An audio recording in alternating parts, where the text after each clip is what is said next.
Hello les amis. Alors, on se retrouve sur TradingView. Donc pour aller sur TradingView, tout simplement vous tapez tradingview.com. TradingView, c'est un logiciel qui va vous permettre de consulter du coup les graphiques valables du coup sur desktop directement, sur navigateur ou directement sur votre mobile, votre téléphone. Et ça fonctionne très très bien. On se retrouve donc sur la page principale de TradingView, donc le site internet. Vous avez donc une partie produit, ce qui va nous intéresser, et je vous laisserai fouiller, mais c'est la partie Super Charts, c'est là où vous avez tous les graphiques. Une partie communauté, pareil, avec des idées, notamment des idées de trading sur tel ou tel actif. Une partie indicateur, stratégie, etc. Voilà, ça c'est orienté communauté. Une partie marché où vous avez tous les actifs, donc tous les actifs du monde entier. Vous avez les indices, les actions, la crypto, le forex, etc. Une partie courtier et quelques options supplémentaires. Nous, ce qui va nous intéresser, c'est la partie Super Chart. Alors, avant de commencer, il faut savoir que sur TradingView, vous avez déjà plusieurs abonnements. Le premier, c'est l'abonnement du coup gratuit. Donc là, pas de souci. Abonnement gratuit. La seule chose, c'est que vous aurez peut-être quelques pubs et des limitations. Là, vous êtes sur l'interface principale de TradingView, donc sur la version navigateur. Sur cette interface-là, vous avez quelques options, en tout cas. Et ce qui va nous intéresser en premier lieu, c'est d'ajouter finalement les actifs avec lesquels on va trader. Donc là, vous allez tout simplement sur la barre de recherche en haut à gauche et vous allez taper DXY directement. DXY, celui qui va nous intéresser, c'est celui-ci, donc qui provient de TVC.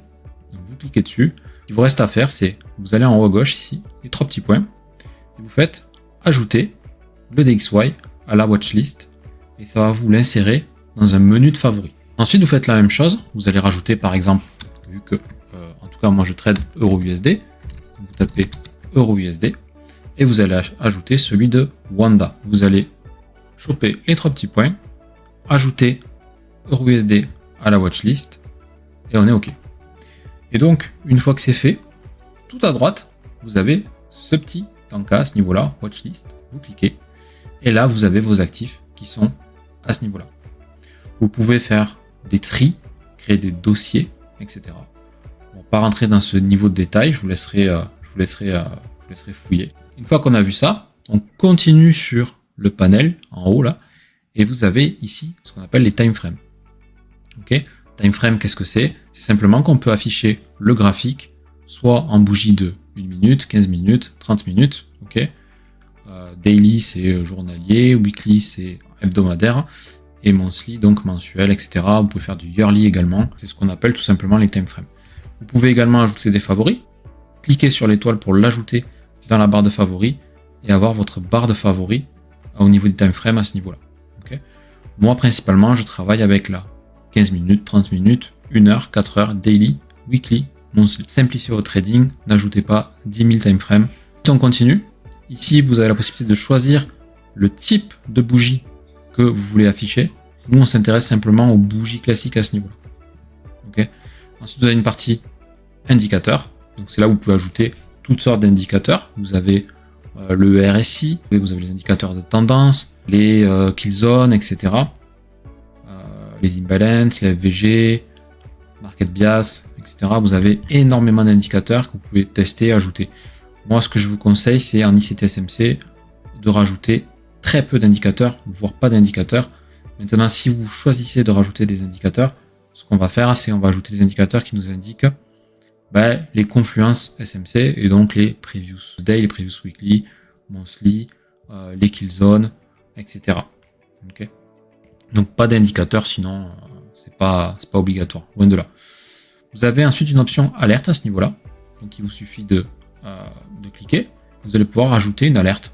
Ça va vous indiquer que lorsque le marché atteint, par exemple ici, cette zone, donc cette zone qui a été définie là, c'est bien une alerte qui est affichée, et bien en fait ça va déclencher une notification que vous pouvez vous envoyer par mail, sur téléphone, via webbook, tout ça, etc. Et en fait vous pouvez avoir des alertes de prix. Des alertes sur les indicateurs également, donc c'est possible. Et vous pouvez bien sûr renommer votre alerte, créer un message particulier, etc. L'alerte, vous pouvez la supprimer. Sachez qu'à partir du moment où vous la créez, elle apparaît ici dans le panel de droite et vous avez votre liste d'alertes que vous pouvez mettre en pause redémarrer, reconfigurer, supprimer, etc. Okay. Je pense que vous avez de la marge, même en version gratuite sur les alertes, il n'y a pas trop de soucis là-dessus. Autre chose, juste à droite, vous avez le mode replay. Donc ça, déjà, c'est sur une version qui est payante de TradingView. Donc ça veut dire que par défaut, ben, vous ne l'aurez pas. Replay, ça vous permet quoi? Simplement de faire du backtest. Alors, moi, j'en fais pas, personnellement. Maintenant, si ça vous intéresse, pourquoi pas. Backtest, qu'est-ce que ça veut dire? C'est-à-dire que je peux revenir en arrière sur le marché, par exemple, ici, au 16 décembre 2025, et je peux m'amuser à placer des positions d'achat ou de vente et regarder, en fait, si je touche ma zone de profit ou ma zone de perte. Okay, c'est le backtest. Ça permet de tester, en fait, sa stratégie. Vous avez la possibilité ici de configurer la toile de fond. La toile de fond, qu'est-ce que c'est? C'est la couleur du fond, la couleur des bougies, etc. Couleur des mèches. Voilà, vous pouvez tout configurer à ce niveau-là, donc sur le bouton qui est ici, tout en bas à droite. Le dernier panel, les barres d'outils. Vous ouvrez par exemple une barre d'outils, vous pouvez ajouter un élément en favori. Okay. Vous ajoutez un élément en favori, il apparaîtra dans cette barre d'outils ici que vous avez là. Donc, par exemple, si je veux ajouter le rayon, je clique sur la petite étoile ajoute au favori et le rayon apparaît dans ma barre de favoris. Okay, vous pouvez aussi les déplacer, il n'y a pas de souci là-dessus.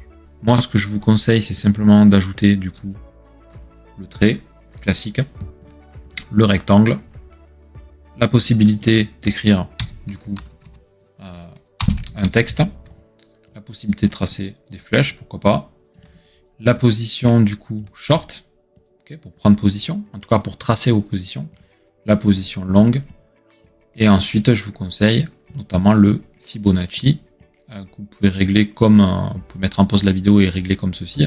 Là c'est vraiment les éléments principaux ajoutés dans votre barre d'outils que vous allez utiliser tout le temps. Et bien sûr après vous pouvez créer des configurations particulières, donc quand vous cliquez sur le rectangle par exemple ici, vous pouvez personnaliser le rectangle et ensuite le sauvegarder comme étant un modèle de dessin. Et par exemple, vous voyez, moi j'ai plusieurs modèles de dessin pour modifier à la fois l'information sur les time frames, savoir si le support il est haussier ou il est baissier, etc. Donc, tout ça vous pouvez le faire sur tous les éléments, okay, sur le long, le short, les flèches, les traits, etc. sont tous paramétrables. Donc voilà, donc pour résumer, on a vu comment ajouter un actif, modifier les time frames, mettre des time frames en favori, paramétrer le style de bougie, gérer les indicateurs, les alertes, le mode replay, votre liste d'actifs personnalisée, la liste des alertes. Vous avez la barre d'outils avec la possibilité d'ajouter du coup des outils en favori et globalement vous connaissez du coup les principaux éléments pour pouvoir démarrer avec TradingView.